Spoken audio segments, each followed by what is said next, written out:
Bum, bum, bum, bum. You guessed it. Welcome to Roxtalks, the podcast that helps network marketers grow their business on Instagram and Facebook. And yes, this is the Olympic edition. I cannot wait to dive into this with you. Like I've been waiting 5 years to have this conversation with you right now. So we'll dive in just one moment.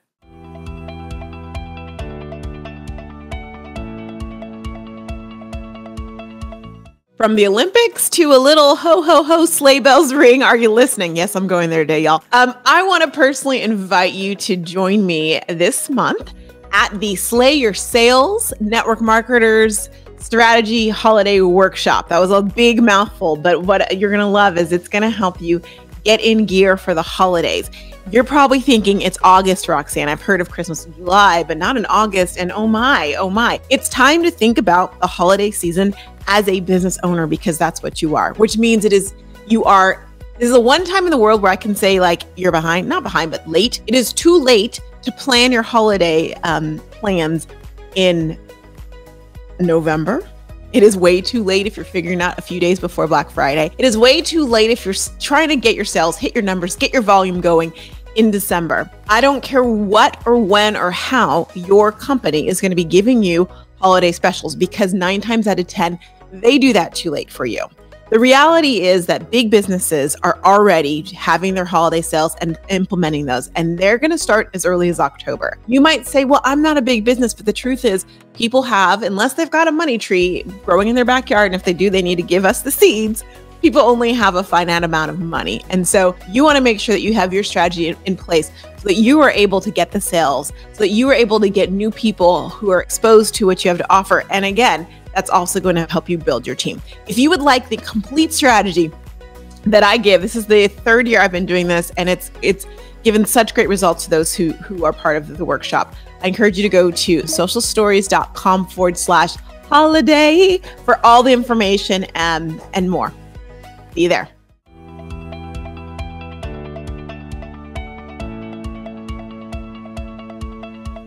Dun, dun, dun, dun, dun, dun. To know me is to know that the Olympics is my jam.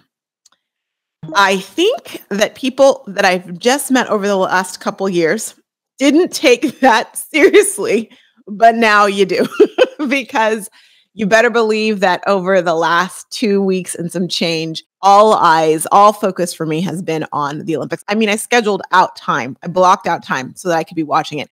Of course, being that I'm in the Pacific Coast, and when you think about Tokyo time, that means that pretty much from 5 p.m. to 5 or 6 a.m., there are games to be watched live. And I'm a big proponent. If I can watch it live, I'm watching it live. And then, of course, things that I couldn't see, got to watch them today. All that to say, I've been all Olympics all the time. And which means that I can actually relate a lot of, yes, it means that there's probably some exhaustion on my part. And I have to say, I put on makeup for you. So if you're watching the podcast, I did this for you, so that you didn't see me as tired as I actually, realistically am. But one of the great things about the Olympics is that it's real life, or real people going through real triumphs and real struggles, and it can be related back to you and I. And so I thought, what better time than to take the Olympics and to apply lessons learned from the Olympics to our network marketing businesses. What do you think about that? You're like, well, I'm here, so I guess so, Roxanne. And then I will probably be more silent about the Olympics, at least until we've got less than 6 months till it comes back. Yes. All right. But I love the Olympics because it's real. You don't need to go see a movie or watch a soap opera or watch a reality show. When you literally have the Olympics, we don't know what's going to happen. And if you'd forgotten that, you're reminded of that again. All right, so let's talk about this. And I made a list. I tried to limit it, but here are some lessons that I think we can all implement into our network marketing business. First and foremost, we must remember your pace is your pace. I actually used this when I was coaching one of my clients, and she's had some life issues that have come into play where it's really important for her to be taking care of a family member. And that is her priority right now. But she admitted to me that even through that, she feels like she's missing out on her network marketing.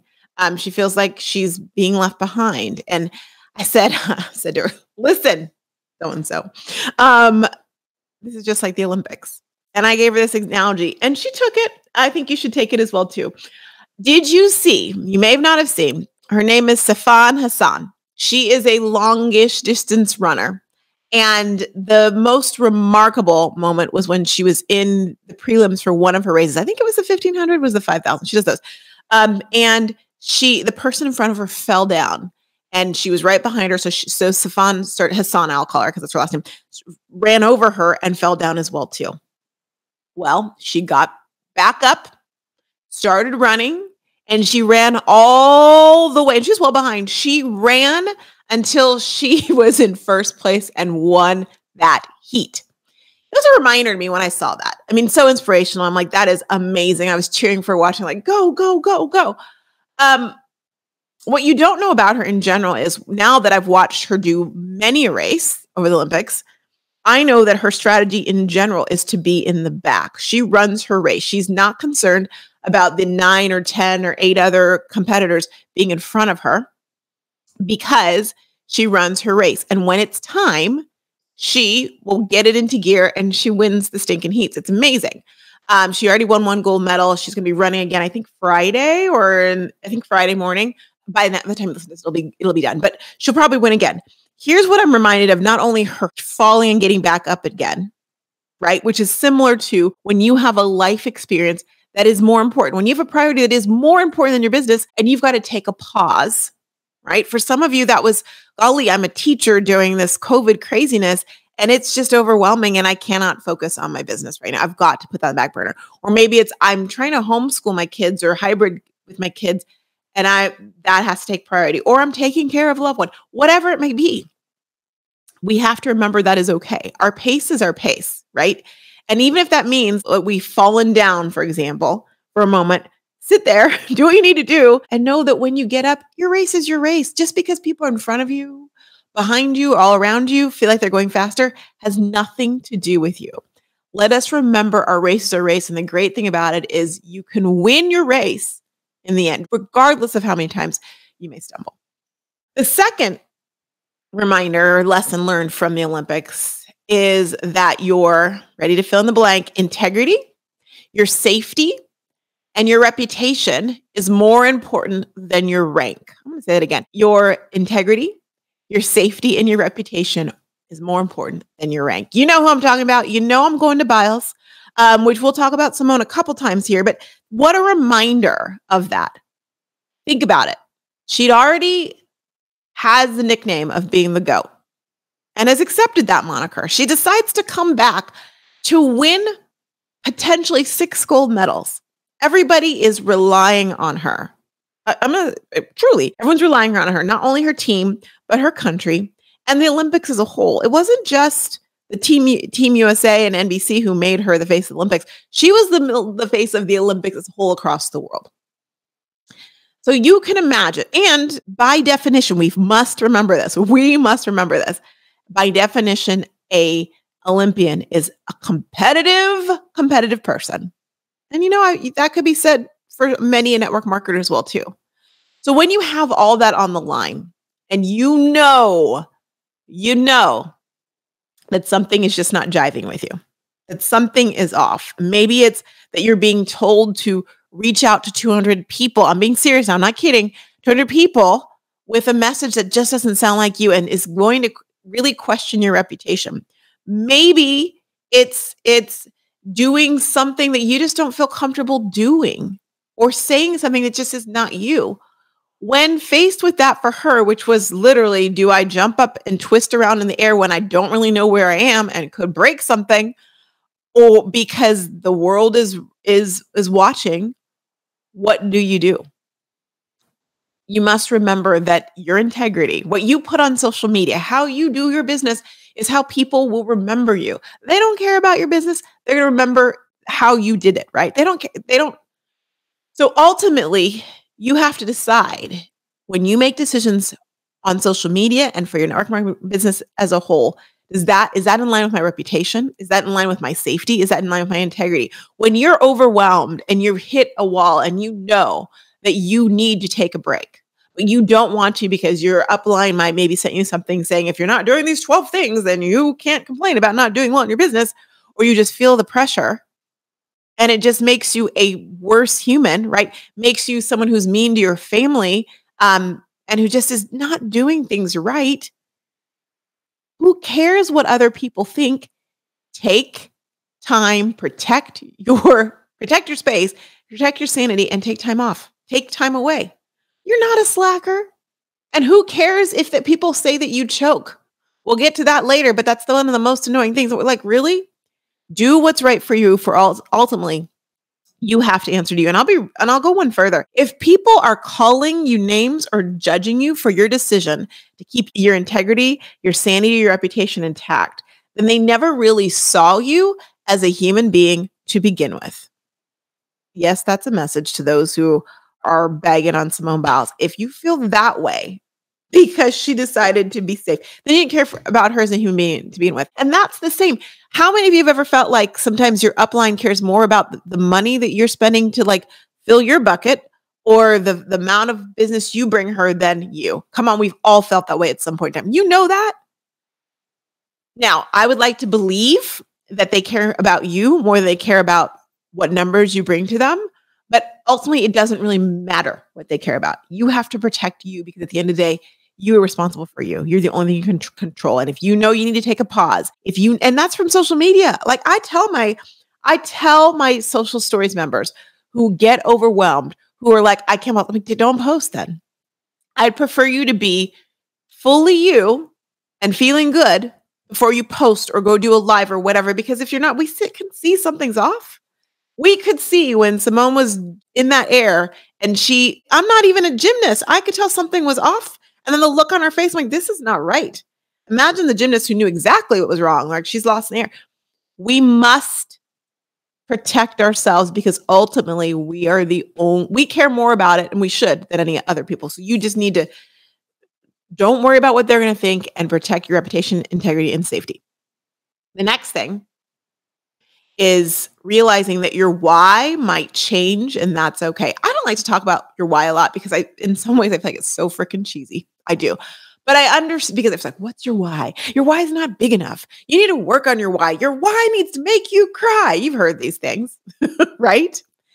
But if we take away the cheesiness of the concept of the why, it's really what, like the point of it makes sense, right? You need to know why you're doing this in the first place, because when it gets gray, when things get hard, you're going to have to rely on that to make it happen, right? And we see that a lot, like with Olympians, they're waking up and they're doing practices and like we could never dream of the training that they did. And for an extra year, and then with a year where they didn't even have access to regular training facilities, I remember seeing an Olympian who had a pool and she had like these cords she could connect to so she could just keep swimming because otherwise like a pool in the backyard is not big enough. They had to find creative ways to work out. They had to really want it to get to the Olympics. And you better believe they probably were like, why am I doing this? And they had to remember why. And I'll be real with you. Most of them was not to get a gold medal or a silver or a bronze. It's to represent and to be around the best and to be able to compete. Most Olympians never get to the medal stadium, the podium. We forget that because we're in the US or you're in Australia or you're in UK or Canada and you win. But the reality is most people are happy to be there. And I noticed I didn't say just to be there because it's not a just, because getting there is amazing, amazing. But another example of how your why, more specifically about how your why might change. I believe when you listen to Simone Biles, she was doing all these things for other people. She was coming back to the Olympics because she really didn't trust USA gymnastics. I don't blame her, given what they have failed to do in support of so many young girls and women. And she felt like if there wasn't a survivor of the Larry Nassar abuse inside of a gymnastics still who had a big platform, that they wouldn't do better, right? So that's one thing. Then there's the expectation, all those things. But what I want to go back to is this: when she got up on that beam, that last day of gymnastics. She didn't do it for you. She didn't for me. She didn't do it for Team USA. She didn't do it for anyone but herself. And you could see the sheer joy on her face when she got up. And when she grabbed, like she touched her heart and had that, like she exhaled, I was bawling. I mean, I bawl a lot, especially in the Olympics, but I was like, you could see she did that for her. And she confirmed, she's like, I did that for me. It's okay. And I encourage you to be doing your business, your network marketing business for you. That's where the joy is going to come. And that's where you have the barometer of, do I enjoy this? Do I want to be doing this or not? Is this worth it? If we're doing it because I want to have tuition money for my child, if we're doing it to retire a husband, if we're doing it for all these other reasons, we will fall flat. At some point, you've got to be doing it for yourself. So just you can unpack that one a little bit more. Here's another one.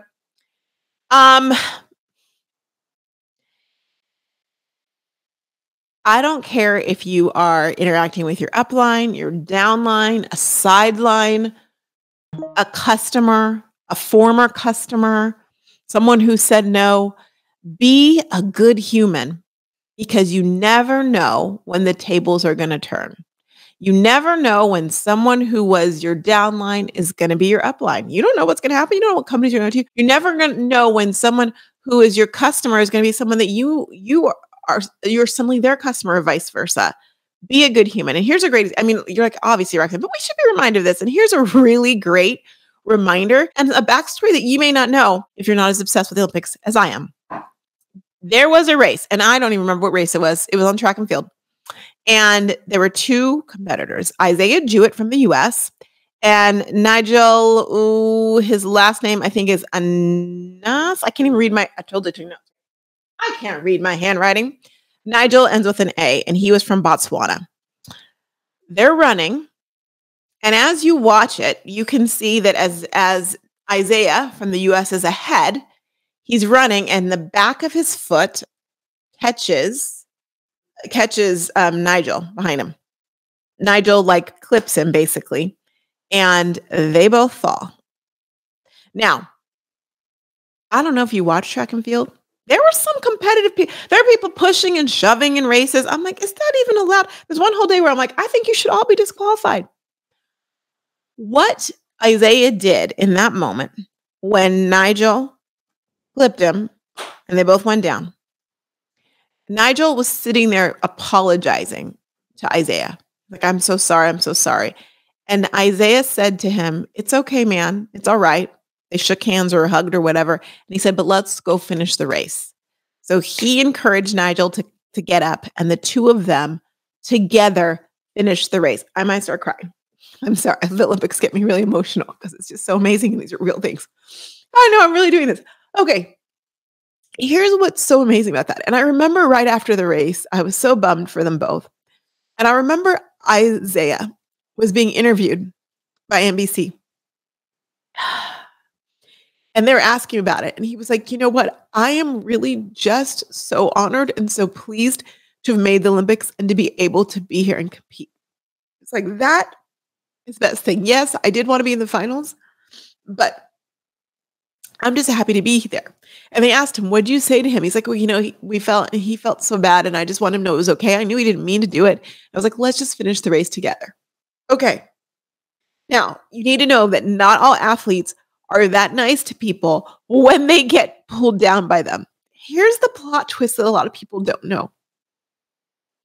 When people fall, one of the things that your team, like the US team, the US track and field team, Olympic committee, I should say, for each country is supposed to, one of the responsibilities is to petition for a review of certain things, right? Because they do allow people, running can be crazy. They do allow people, if something happened if you were impeded and it wasn't your fault, they allow you to move on. Well, they had that, they had that appeal and petition. And it turned out, believe it or not, that Nigel was allowed to move on and not Isaiah. When I first saw that, I'm like, that is ridiculous. Are you kidding? And I'm watching the video. I'm like, that is ridiculous. This is so wrong. I was incensed. I kept watching the video and I'm like, I need to know more about why they made this decision. Why they made the decision, which you can't see from every camera angle, but you got better believe that the Olympic Committee has to look at all these things specifically, is that what happened was this. Isaiah was in front, Nigel was behind, and Nigel was coming to the right to pass Isaiah.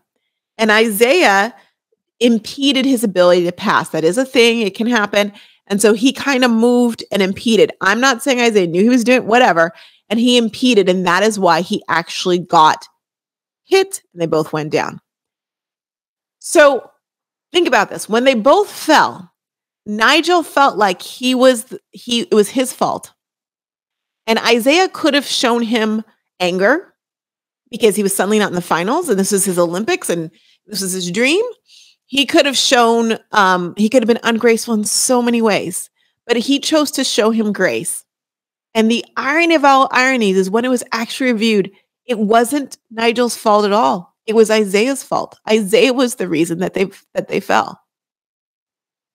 Can you imagine if Isaiah was the jerky of all jerks to Nigel, what that would have looked like if he was ungracious in that moment? Just imagine. And how gracious of Nigel. He probably had some idea that I was moving and this happened. Not a bad word to each other did they say.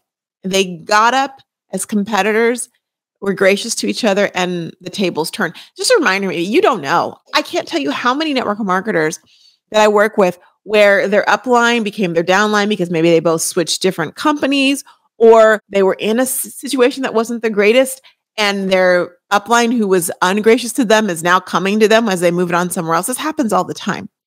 You never know. We should always be a good human, but it's just a reminder that even in our darkest moment, when you are out of the Olympics because you fell and you think it's someone else's fault, be gracious, be happy to be there, be happy for the journey at all costs. Okay. Yeah, that did make me cry. Okay, I promise. All right. So the next one I want to share with you is this. All right. If you do your thing and you're the best that you can be, you have to remember there's enough gold to go around. It's an abundance metaphor, right? And it came to life. And I was reminded of this when it was Barshim and Tamberi. Barshim is from Qatar and Tamberi is from Italy. Two high jumpers. Perhaps you heard the story. They, with high jump, they keep raising the jump that the number, the distance, the height, whatever you want to call it, goes up. And it got down to two guys. And as they tied. And so the official came out and said to the two of them, you guys, we're going to have to do a jump off. And it's funny because when you hear on the news, they talk about it totally different, but you can actually hear, there's a video where you can actually hear what actually went down. What went down was this. The official came in and said, hey, you guys are tied. We're going to have to do a jump off. And Barshim, the gentleman from Qatar, goes, well, can't we just share the gold? And the official goes, you want to do that? Share the gold? And then Tamberi and Barshim look at each other and they just knowing eyes. They give each other like a high five. And then Tamberi jumps into Barshim's arms, literally. And then they both celebrate and they both get the gold. That just reminded me. Sometimes we think if we do well, then other people can't do well. There's enough to go around. You do your thing. You be the best you can be. And guess what? There's enough gold to go around. They both got the gold. They both got a gold medal. How much better was that than trying to better each other? Now, backstory as well, too. Turns out they're friends. One went to the other's wedding, I believe, as well, too, which is just awesome. But in that moment, they both, and they're competitive. They're at the Olympics. They're competitive. Being an athlete, and we have to remember, being an athlete just is something we see every 4 years, right? Every 2 years, every Olympics, right? Every 4-year cycle, or sometimes 5 if there's COVID. These Olympians are competing all year round, all the years in between to get to this point. I just love that.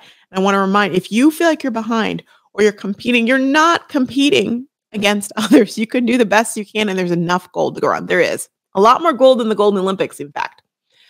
Another one. And another one. Um, if you don't know the answer, I don't know how to say this. If you don't know the answer, don't judge. Or more importantly, people are quick to answer questions or act like they know what they're talking about when they really don't know what they're talking about. I'm going back to Simone Biles. Listen, I watch as much of the Olympics as I can. I at least try and get a little bit of every single sport. Does that mean I'm an expert at the Olympics?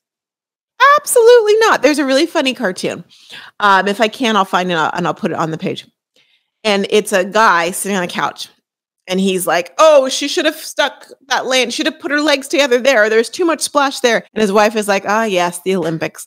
The time every 4 years where people who know nothing about a sport become experts. And I'm like, oh, that's me. And that's hilarious.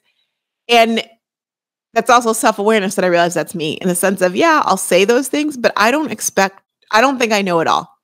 I know, even though I watch gymnastics and I watch it quite a bit, that I don't know when they're doing a tuck or a pike or a twist. I don't know a lot of things. I know little things like don't fall off the beam. And I know when it looks like, they're doing a little check to like to balance themselves. I know about little things like that, right? I know you got to stick the landing and they'll take off a tenth. And if you move the foot too many steps, it's 10th per step. I know that. A point if you fall off the beam and the bars. I know those things, but I don't know the intricacies. So when something happens, I might know something's off, but I don't know what it is. So when something happens and an Olympian, let's say someone like, I don't know, Simone Biles, who has a decorated past, like literally decorated with medals galore, and has won some of those medals in some of the most physical pain with broken toes. She's won golds. She won the worlds while passing kidney stones. Now, I've never had a kidney stone, and I hope I don't, but I've heard that kidney stones are the closest thing that men can feel to birthing a baby. I've never birthed a baby either, but I know that a lot of people around the world, a lot of women around the world choose to be medicated for that because it's that painful. So my question for you is, if you were passing a kidney stone, if you passed a kidney stone before and people are medicated for that as well too, and or you've birthed a baby, can you imagine doing that not only with no drugs, because you're an athlete, you can't be doing those drugs, but also while flying through the air and sticking landings? How does that even sound? Is that something you'd sign up for? Or you'd be like, get me out of here. So when someone like that, who I know is an expert and has done so much for the sport, for our country, for all the things, says she cannot compete and she's got to pull herself out of competition. For me, the first place I'm not going to is not, oh, she's choking. Oh, she just doesn't want to do it. Oh, blah, blah, blah, blah, blah. My paradigm is looking at the credibility she's earned in the past, and I'll give her the benefit of the doubt. And then is to be quiet and say, I don't know, and listen to gymnasts who not only can tell us what the twisties and lost in the air is, they saw it and said, oh my goodness, she looks like she's lost in the air. They knew what it looked like in that moment. Again, I know what it looks like to stick landing. I don't know what it looks like to be lost in the air and have twisties. Why do I say this? Because the second that happened, everyone decided they need to have an opinion. Everyone decided that they need to judge. We have got to remember, right? Even when you think you know your team members, you know all the things, if we don't know someone's full story, we must be slow to judge. I mean, we must not judge. Don't even be slow. Give people the benefit of the doubt and take a step back. When I think about network marketers with teams, and some of my clients from time to time will say things like, or just be disheartened that maybe a team member is not living up to their expectations. I'll just put it that way. We gotta remember, we don't know their story, and we cannot judge until we know the whole thing. And I'll be real. If you're an upline, your downline, you may be the last person, I don't care how long you guys have known each other, that your downline wants to be fully transparent with because of the pressure of all that. If we don't know, we shouldn't judge.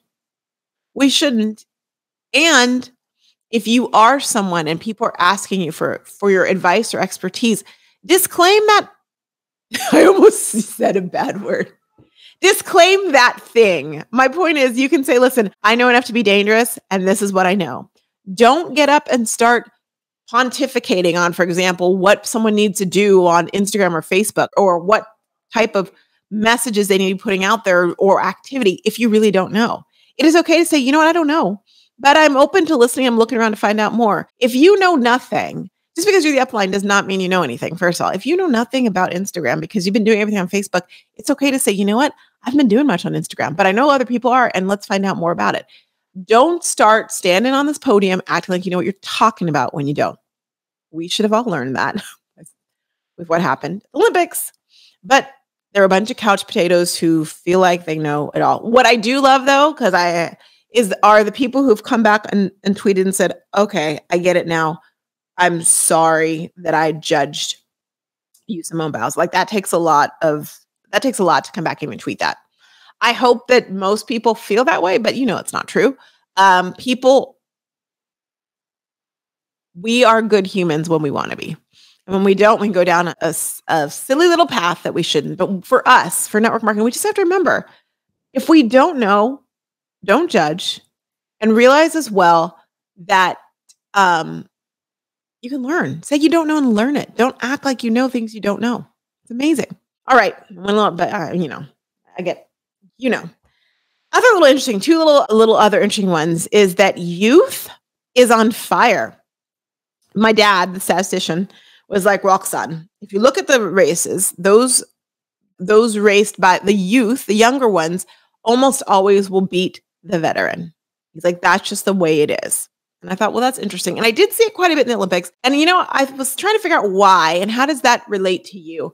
Have you ever had that person in your network marketing company that's never done network marketing and is killing it? And people are like, why aren't you doing it like her? Well, sometimes the fact that she doesn't know how the sausage is made, I'm not saying it's made poorly, but just she doesn't have the years of expectation of ups and downs can allow her to be fearless. If you're going to the Olympics like those 14-year-olds in skateboarding, oh my goodness. Are you kidding me? They're like, cool, let's have a good time in the Olympics. Yeah, awesome. This is awesome. They're not feeling the weight of, I need to win for my country. They're not feeling the weight of all the things as you get older you feel. So my point, where am I going with that, is this. If you are someone who's new, don't rush to try and learn all the things. Like, take your time and enjoy yourself is what I'm saying. Because just by nature, things feel different as we get older. And if you're older, don't get discouraged that the new thing is coming in and breaking barriers in the business, because sometimes it's that youth and not knowing, right, that is helping them do that. That says nothing about you and how you're doing your business. It just means you guys are in different places in your business. You probably came in like a little firecracker too when you first came in, but things are different in different times. That's just the way that it is, and it's really okay. And last but not least, there was no way to watch the Olympics this year. And man, I missed it. Oh, I missed the Olympics. I don't realize until it comes and it's like, oh my gosh, I needed you. But you don't realize, you could not watch it without realizing the true meaning of sportsmanship and camaraderie. And maybe it's something that's been in the games always, but I just feel like it was more like every day in so many different sports. You saw it so much. It was just so remarkable. There was a race, and now I'm going to forget which one it was, where two Americans won 1 and 2. And then I think it was a South African, I want to say. And then another one, or was it Australia? I don't remember. Shame on me. I didn't prep this one. But when they won, the woman who won was quick to embrace the other American, so happy, and then embrace the third place. And then the third place team, her team member came over, and they were all in the water embracing. And you could hear them say, I'm so happy for you. I'm so proud of you. They swam their hearts out. And that they each wanted at the very least to know they swam their best. Maybe not win a medal, but to get their best time. And to know that in that moment, they were so happy for each other. The sportsmanship. Another example was Caleb Dressel. Oh my gosh. I don't know if you heard this, but when he won, so when you do a relay, swimming and or in track, you do not have to use the same people in the prelims as you do in the finals. So it's a way of protecting and saving the energy of the top people, but still making it into the relay. So It was the 4x, let me make sure I get the right one. 4x100 men's relay. That's right. It's 4x100. No, he didn't swim that one. Oh, he didn't do, maybe he didn't do all of his relays. Whatever relay it was. Caleb, they replaced, okay, let me get this. So the team used 3 of the same of the 4 swimmers were the same in the prelims and the finals. And then they popped Caleb in the finals. So Caleb was the only one that didn't have to do it all. So he's like, you know what? I had the easiest go at it. So after they did their Olympics, they had the medal ceremony. He went up into the stands and gave his medal to the guy who swam in the prelims. Now, just know that everyone gets a medal, but the prelim swimmers, how many ever there are, they get their medals like the next day. And he was like, I first of all had the easiest job. I only had to swim once. Everyone else has had to swim this twice. And I already got to enjoy and have fun with the medal on the podium. So I wanted him to have the medal. I'm like, oh my, who thinks like that? The sportsmanship has been amazing. People reaching out to each other. Did you see the gymnasts?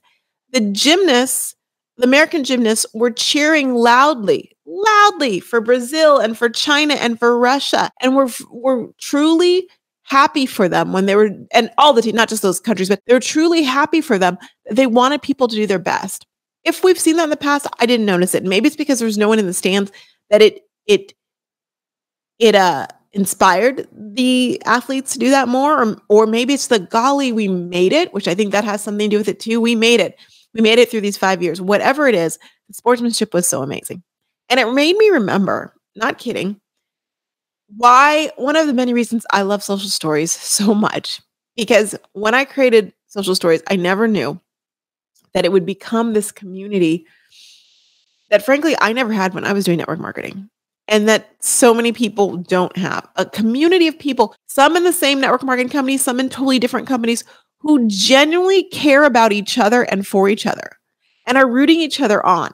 And when someone gets a win, they're like, yes, they are celebrating it just as if it was their win. And when someone has a bad day or has a bad month, whatever, maybe they are picking them up, they're encouraging them, they're checking on them. And that's what I saw at the Olympics in so many different ways. And I loved it so much. I hope that you have that community.